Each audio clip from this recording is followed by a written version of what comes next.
구약성경 사무엘상 14장 24절에서 35절까지 우리 한 목소리로 함께 봉독하겠습니다.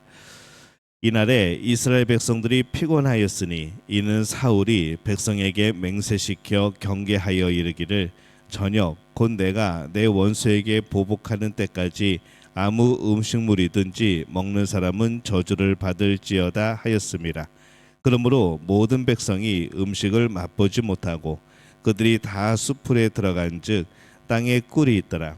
백성이 수풀로 들어갈 때에 꿀이 흐르는 것을 보고도 그들이 맹세를 두려워하여 손을 그 입에 대는 자가 없었으나 요나단은 그의 아버지가 백성에게 맹세하여 명령할 때에 듣지 못하였으므로 손에 가진 지팡이 끝을 내밀어 벌집에 꿀을 찢고 그의 손을 돌려 입에 대매 눈이 밝아졌더라. 그때에 백성 중 한 사람이 말하여 이르되 당신의 부친이 백성에게 맹세하여 엄히 말씀하시기를 오늘 음식물을 먹는 사람은 저주를 받을지어다 하셨나이다. 그러므로 백성이 피곤하였나이다 하니 요나단이 이르되 내 아버지께서 이 땅을 곤란하게 하셨도다. 보라 내가 이 꿀 조금을 맛보고도 내 눈이 이렇게 밝아졌거든. 하물며 백성이 오늘 그 대적에게서 탈취하여 얻은 것을 임의로 먹었더라면 블레셋 사람을 사륙함이 더욱 많지 아니하였겠느냐. 그날의 백성이 믹마스에서부터 아이알론에 이르기까지 블레셋 사람들을 쳤으므로 그들이 심히 피곤한지라. 백성이 이에 탈취한 물건에 달려가서 양과 소와 송아지들을 끌어다가 그것을 땅에서 잡아 핏째 먹었더니 무리가 사울에게 전하여 이르되 보소서 백성이 고기를 핏째 먹어 여호와께 범죄하였나이다. 사울이 이르되 너희가 믿음 없이 행하였도다. 이제 큰 돌을 내게로 굴려 오라 하고 또 사울이 이르되 너희는 백성 중에 흩어져 다니며 그들에게 이르기를 사람은 각기 소와 양을 이리로 끌어다가 여기서 잡아먹되 핏째로 먹어 여호와께 범죄하지 말라 하라 하매 그 밤에 모든 백성이 각각 자기의 소를 끌어다가 거기서 잡으니라. 사울이 여호와를 위하여 제단을 쌓았으니 이는 그가 여호와를 위하여 처음 쌓은 제단이었더라. 아멘. 할렐루야. 하나님의 은혜가 오늘 새벽에 하루의 첫 시간을 주 앞에 드리는 우리 믿음의 가족들에게 함께 하시기를 예수님의 이름으로 축원합니다. 오늘 말씀은 이스라엘이 블레셋 군대를 이기는 내용을 담고 있습니다. 이스라엘이 블레셋 군대를 칩니다. 그런데 이 과정에서 이 사울이 중대한 명령을 내리죠. 이날에 이스라엘 백성들이 피곤하였으니 이는 사울이 백성에게 맹세시켜 아무 음식물이든지 먹는 사람은 저주를 받을지어다 하였습니다. 이렇게 기록을 합니다. 이스라엘이 지금 이기고 있습니다. 하나님께서 이기게 하시고 있죠. 그런데 이제 군사들이 피곤합니다. 이 사울이 근데 음식을 먹는 것을 또 금지를 합니다. 그래서 아무도 먹지 못하고 지금 전쟁을 하고 있는 것이죠.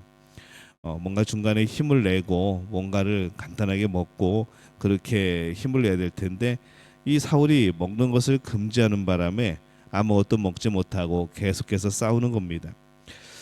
이 사울은 왜 음식을 금지시켰을까 보면은 성경에 이유가 나오지 않습니다. 추측만 할 뿐이죠. 이 중요한 전쟁이니까 먹는 데 신경 쓰지 말고 전쟁에 집중하도록 하기 위함인 것 같아 보이기도 합니다. 근데 그렇다면은 이게 정말 잘못된 판단입니다. 어떻게 싸우는 군사가 먹지 않고 싸울 수 있겠습니까?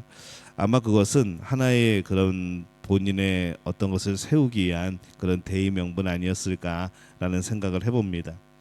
사실은 이 전쟁의 승리가 요나단의 용기 그리고 하나님의 은혜 때문입니다. 요나단과 하나님께 관심과 주의와 영광이 쏠리는 것을 막고 이 사울 자신의 역할이 더 드러나도록 하기 위한 것이 아닐까라는 생각을 해보는 것이죠. 하나님의 인도하심이 아니라 자신의 전략과 전술 이게 더 중요한 승리의 원인이었다고 나중에 자랑할 수 있는 그런 이유를 만들어내는 것은 아닐까라는 생각을 해봅니다. 먹지 못하고 싸우는 병사들도 은혜 주신 하나님보다는 먹지 말라고 엄하게 명령한 이 사울의 명령만 생각났을 겁니다. 요나단은 아버지의 명령과 그 맹세를 듣지 못하였죠.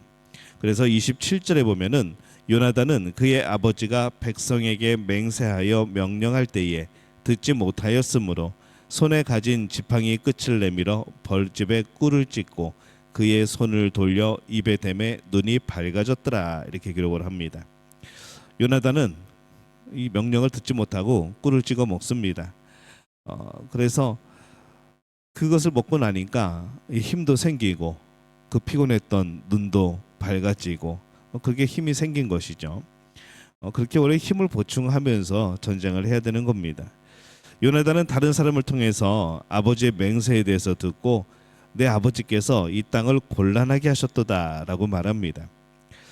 이 모습을 보면은 이 사울이 정말로 마치 하나님에 대하여서 굉장히 열심인 것 같지만은 사실은 이스라엘 백성들을 매우 곤란하게 만드는 이제 그러한 명령이었습니다. 이 사울은 자신의 명예 또 그런 공명심 때문에 많은 이스라엘 백성들이 힘들게 하였고 결국 블레셋을 치는 일에도 방해꾼이 되어진 것이죠. 오늘날 우리 사람들이 그렇습니다. 겉으로는 굉장히 신앙적인 것 같은데 사실은 자신의 그런 공명심 때문에 일하는 사람들도 발견하곤 합니다. 하나님을 뒤로 두고 자신이 앞에 서서 하나님의 영광 받으시는 것이 아니라 내가 드러나는 것이죠. 결국 자신의 그런 불신과 어리석음만 더 드러나게 되어버리는 이제 그런 결과들을 가져오게 됩니다. 이스라엘 백성들은 사울이 두려워서 이 전쟁 중에 어떤 음식도 먹지 못하였기 때문에 매우 피곤했습니다. 32절에 보면은 백성이 이에 탈취한 물건에 달려가서 양과 소와 송아지들을 끌어다가 그것을 땅에서 잡아 핏째 먹었더니 이렇게 기록을 합니다. 맹세의 기간이 지나자 그들은 탈취한 짐승을 잡아서 정말로 개걸스럽게 먹는 거죠. 짐승을 먹을 때 피를 빼야 한다는 것을 그들은 너무나도 잘 알고 있습니다. 그럼에도 불구하고 그들은 동물의 피를 다 빼고 먹기에는 너무 지쳤고 너무 배가 고팠던 것이죠. 그래서 피를 대충 빼고 먹었기 때문에 결국에는 핏째 먹게 되어지는 이제 그런 모습이 되어집니다. 그들은 결국 사울의 명령을 지키느라고 하나님의 명령을 어긴 것이 되어버립니다. 33절에 보니까 무리가 사울에게 전하여 이르되 보소서 백성이 고기를 핏째 먹어 여호와께 범죄하였나이다. 사울이 이르되 너희가 믿음 없이 행하였도다. 이제 큰 돌을 내게로 굴려오라 하고 이렇게 말씀을 기록합니다. 이 사울은 그들이 고기를 핏째 먹지 않도록 하기 위해서 큰 돌을 내게로 굴려오라라고 말합니다. 고기를 그 위에서 잡아서 피가 더 잘 빠지도록 그렇게 돌을 사용하는 것이죠. 이 사울은 이후에 자신의 맹세를 어긴 요나단까지 죽이려고 합니다. 그런데 여기서 하나님의 말씀을 어긴 군사들에게는 죄를 묻지 않고 있는 모습을 봅니다. 이 사울은 하나님의 명령을 어긴 사람에 대해서는 가볍게 여기고 있고 자신의 명령을 어긴 사람에게는 무겁게 생각을 하고 있는 것이죠.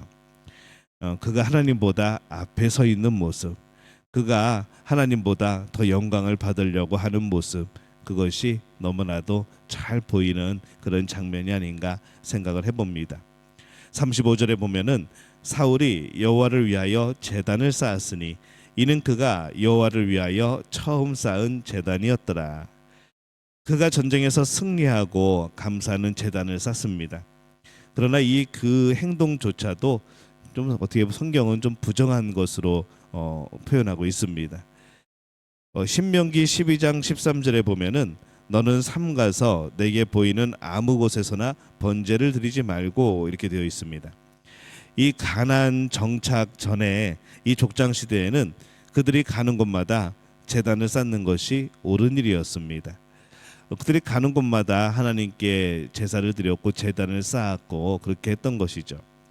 그런데 이 가나안 정착 이후에는 아무 곳에서나 번제를 드리지 말라라고 말씀을 했습니다. 이 말씀에 따라서 정해진 장소가 있었던 것이죠. 근데 이 사울은 그것을 어기고 있습니다. 그는 제사하는 일조차도 하나님께 예배드리는 일조차도 하나님보다 자신이 앞서고 있는 겁니다. 이 사울은 블레셋과의 전쟁을 위해서 많은 것을 하고 있는 것처럼 보입니다. 신앙이 있는 것처럼 보입니다. 그러나 그는 계속 하나님보다 앞선 그런 모습을 취하고 있습니다. 성경에도 없는 자신의 엉뚱한 명령에 대해서는 중요하게 여기고, 말씀이 말씀하는 이 핏째 먹지 말라는 것에 대해서는 또 관대하고, 그 명령 자체가 아마 전쟁의 승리 요인이 되는 하나님의 은혜를 자신이 가르치기 위한 것으로 보이는 것이 아닌가라는 생각을 해보는 것이죠. 또 제사를 드리는 것조차도 말씀을 어기면서 그는 또 제사를 합니다. 모든 것을 함에 있어서 오직 자기 자신이 앞서고 있는 모습, 하나님의 말씀과 제사를 언급하지만은 늘 자신 뒤로 하나님을 밀어내버리고 있는 그의 모습을 우리는 오늘 보게 되는 것이죠. 오늘 우리가 신앙생활을 하면서 그러한 경우들을 많이 발견합니다. 하나님 앞에 서지 않는 우리가 되기를 바랍니다. 하나님을 가로막는 우리가 되지 않기를 바랍니다. 오직 하나님의 영광을 받으셔야 하죠. 오직 하나님이 드러나야 되는 겁니다. 예수님을 위하여서 산다고 하면서 예수님이 아니라 예수님을 위하는 내가 드러나면 안 되는 것이죠. 결국 우리의 헌신, 우리의 섬김, 우리의 모든 직분들, 또 우리가 맡은 직책들을 통하여서, 우리의 삶을 통하여서 드러나야 되는 분은 바로 예수님이고 하나님입니다. 그리고 우리는 하나님을 말해야 되는 것이고, 하나님의 그 사랑과 은혜, 또 예수님의 구원, 또 오늘날 성령이 함께 하시는 놀라운 역사들을 오늘 우리는 말해야 되는 것이죠. 그것은 우리가 돋보이는 것이 아니라 하나님이 돋보이기 위해서 그렇게 하는 겁니다. 모든 것이 하나님께서 주인 되셔서 역사하시는 그것임을 고백하는 그런 고백들이 넘쳐나야 하는 것이죠. 오늘 우리는 어떠한 삶을 살아가고 있습니까? 내 자신이 드러나고 있습니까? 아니면 나의 삶의 모든 것들을 통하여 하나님이 드러나고 예수님이 드러나고 있습니까? 오늘 이 말씀을 통하여서 우리 믿음의 가족들이 언제나 하나님을 드러내는, 예수 그리스도를 드러내는 그런 복된 분들이 되어지시기를 예수님의 이름으로 축원합니다.